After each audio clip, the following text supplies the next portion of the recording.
talking about that, like you said, you don't have to be on television to do it. But it was important for you guys to actually show to viewers out there about how things can change for old people just by bringing a younger person into their lives. Talking about that, how did the viewers react? There's a very interesting story, I think, a few stories that you can tell us about how viewers reacted to the show, and that's why second season came back, because of the viewership, because there was a following of the show and things like that. Do you still get emails from fans and things like that? Yeah. The first programs were shown now a year and a half ago, and the second series finished last Christmas. During the first 9 months, I got emails every day. Every day? Every day, from people saying, some just saying, love the programs. They say, your programs, as though it was all my doing. And I was given more credit than due. But it was very nice that people felt they could write to me. And then there were people who said, we love the programs, we want to do it. And so I had to have some materials that I could send them. And then they would say, oh, will you help us? Or will you come and give a talk? And I found myself running faster than I ever expected, because I still had all my professional engagements. And there were so many more. They are still happening. The very fact that I'm here in Malaysia is in part because people have learned about my work because of the television series. And people say to me now, oh, are you writing another book? I've written and edited a dozen books and hundreds of academic articles and spoken at conferences all over the world. Nothing has had the impact of these two series of programs. So now I'm saying, I'm not sure I'm going to write any more books, because television has this capacity to communicate. And I've been thrilled and privileged to have the opportunity to take my research and the ideas I've tried to transmit in lots of ways and present it with highly professional television people. Okay. Now, after the show ended, how was the relationships between the older people and also the 4-year-olds? Have they continued to have the friendships and things like that? Yeah. Many people ask this because they think it would be such a shame if it didn't go on. Exactly. And it does. And it does. And intergenerational engagement doesn't work if it's just an episode and then you know, a day or a week. So continuity, duration really matters. So the production company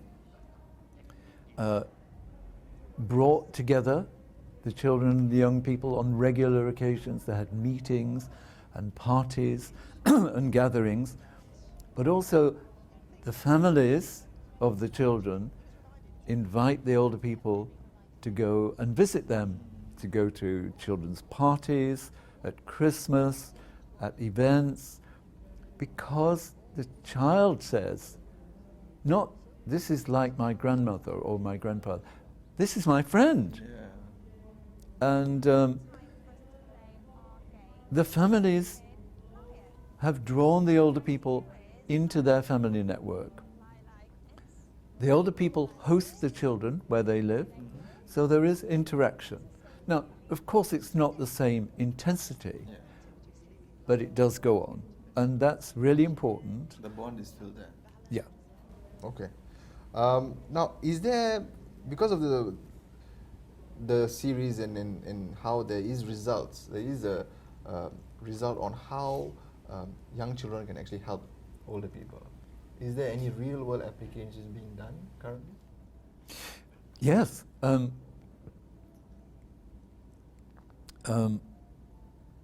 lot of agencies in the UK not-for-profits and charities have started intergenerational programs. A lot of care homes for older people have set up nurseries in their grounds so that the older people and the younger people see each other on a regular basis, so you've got that duration. Often the children in the nurseries are the children of the staff who work in the homes, so that the staff are talking to the older people they work with, and then they see them on a regular basis. So you build this pattern of relationships, whilst at the same time enabling the care home to retain their staff, because the young women, who are mostly the carers, can bring their children to work. In other places, there are arrangements for children and families to visit older people at home. Things are happening all over the country. There are now at least 10 charitable bodies nationally which are running intergenerational programs. And the government has been expressing interest as well. Very, very positive stuff.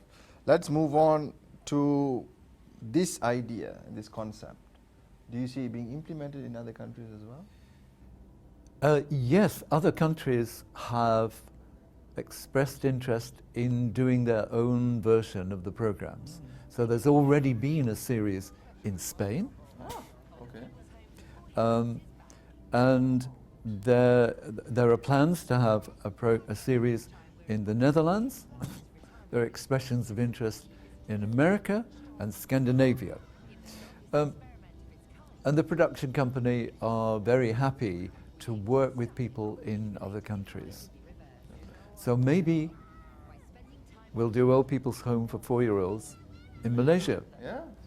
I think that would be a really nice way, and a really nice way for people in Malaysia to actually see and maybe look at their own lives and see whether they're taking care of the older generation as well. So we'll end with that.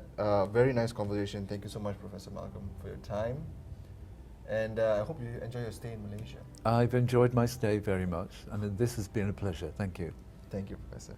And thank you for watching. This has been Health Matters with me, Dishen Kumar. We had a very, very interesting chat.